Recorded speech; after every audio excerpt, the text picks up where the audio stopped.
किसी समय उत्तर भारत में ऊंचे पहाड़ों के बीच छोटा सा राज्य था पद्मापुर। पद्मापुर का सौंदर्य देखते ही बनता था। एक तरफ आकाश को छूती पर्वतों की चोटियां और दूसरी तरफ कल कल करती नदी की निर्मल धारा। प्राकृतिक सौंदर्य से भरपूर उस राज्य का राजा भी वैसा ही भला और न्यायप्रिय था। चापलूसी और मुंह देखी करने वालों को वह कतई पसंद नहीं करता था। वह केवल व्यक्ति के गुणों की कद्र करता था। उसके राज्य में लोग सुखपूर्वक रह रहे थे और चारों ओर शांति विराजती थी। नमस्कार दोस्तों, आप सभी का स्वागत है एक बार फिर से हमारे चैनल वेदवाणी पर। दोस्तों, आपने अभी तक हमारे चैनल को सब्सक्राइब नहीं किया है तो सब्सक्राइब करके वीडियो को लाइक और एक अच्छा सा कमेंट जरूर करें। वीडियो में आगे बढ़ते हैं। लेकिन राजा के अपने ही राजमहल में शांति नहीं थी। उसकी दो पत्नियां थीं। एक के पुत्र का नाम था हेमंत, दूसरे का था वसंत।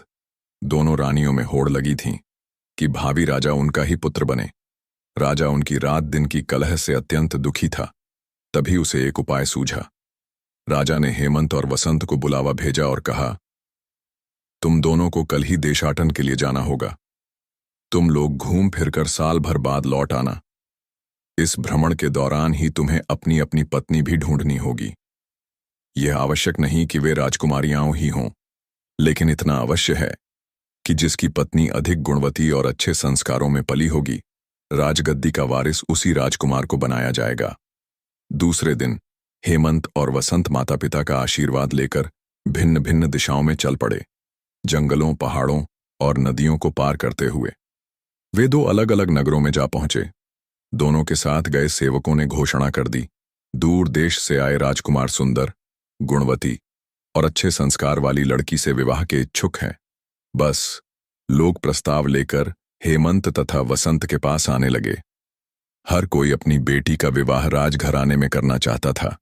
उधर वसंत को अभी तक अपने योग्य कोई भी कन्या नहीं दिखी थी। एक दिन वह नदी किनारे बैठा था। तभी नगर पुरोहित की पुत्री श्यामली वहां बासी फूलों को नदी में प्रवाहित करने आई। श्यामली गुणवती थी, लेकिन वह सांवले रंग की थी। पुरोहित पिता से उसने अच्छे संस्कार और शिक्षा पाई थी, लेकिन श्याम वर्ण के कारण उसका विवाह नहीं हो पाया था। श्यामली को राजकुमार वसंत अच्छा लगा। उसे वसंत की घोषणा के बारे में मालूम था। श्यामली की एक घनिष्ठ सखी थी, सोनपरी। उसने सोनपरी को अपने मन की बात बताकर उसकी सहायता लेने का निर्णय किया। नित्य की तरह शाम को सोनपरी उससे मिलने आई। तब श्यामली ने सोनपरी से अपने मन की बात कही।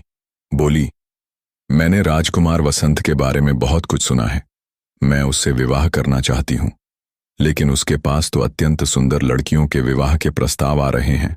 ऐसे में वह मेरी ओर आंख उठाकर भी नहीं देखेगा। सखी, मैंने तुझसे आज तक कुछ नहीं मांगा। बोल, मेरी सहायता करेगी? सोनपरी कुछ देर सोचती रही।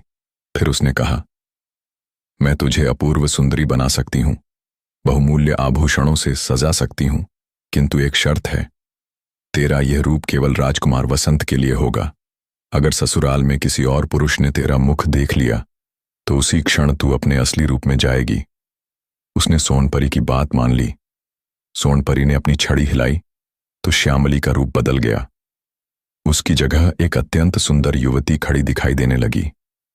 सोनपरी के जाने के बाद श्यामली नदी तट की ओर चल दी, जहां वसंत बैठा हुआ गंभीर सोच में डूबा था।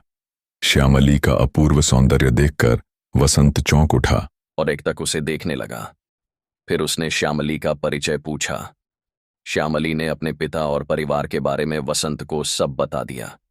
वसंत ने कहा, मैं तुमसे विवाह करना चाहता हूं। क्या तुम मुझसे अपने पिता को मिलवा सकती हो? श्यामली के साथ राजकुमार वसंत अपने रथ में बैठा और उसके घर की ओर चल दिया। एक दिन शुभ मुहूर्त में राजकुमार वसंत और श्यामली का विवाह हो गया। श्यामली के कहने पर विवाह अत्यंत साधारण रीति से संपन्न हुआ। जिसने भी इस विवाह के बारे में सुना वही हैरान रह गया, क्योंकि वसंत ने अनेक सुंदर लड़कियों के विवाह प्रस्ताव भी अस्वीकार कर दिए थे। विदा होते समय श्यामली को पिता ने समझाया, बेटी, शर्त कठिन है, सावधान रहना। हेमंत और वसंत अपनी अपनी पत्नियों के साथ पिता के सामने जा पहुंचे। सबसे पहले राजा ने हेमंत की पत्नी को अपने कक्ष में बुलाया। हेमंत की पत्नी सुंदर अवश्य थी, पर उसका स्वभाव कठोर था। अपने सौंदर्य के घमंड में चूर रहती थी। प्रति सम्मान नहीं दर्शाया, चुपचाप खड़ी रही। राजा ने उसे आशीर्वाद देकर जाने को कह दिया। वह समझ गए कि हेमंत ने केवल सौंदर्य देखा है। उसके बाद राजा ने श्यामली को बुलाया। श्यामली घूंघट में मुंह छिपाए ससुर के सामने पहुंची। उसने चरण छुए और सिर झुका खड़ी हो गई। राजा ने आशीर्वाद देकर जाने को कह दिया। जाने से पहले श्यामली ने एक बार फिर राजा के चरण छुए और धीरे धीरे बाहर चली गई। अगली सुबह श्यामली जल्दी उठ गई, जबकि पूरा राजमहल अब भी सो रहा था। स्नान करने के बाद उसने महारानी के चरण छुए, फिर राजा को नमस्कार करने गई। लेकिन हेमंत की पत्नी राजा के पास नहीं आई। वह सोचती थी कि बुलाने पर ही जाना चाहिए। इसी तरह एक सप्ताह बीत गया।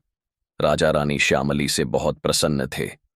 एक दिन जब श्यामली राजा के चरण छूकर जाने लगी तो उन्होंने कहा, बेटी, मैं तुम्हारे पिता जैसा हूं, मुझसे संकोच क्यों, घूंघट हटा दो।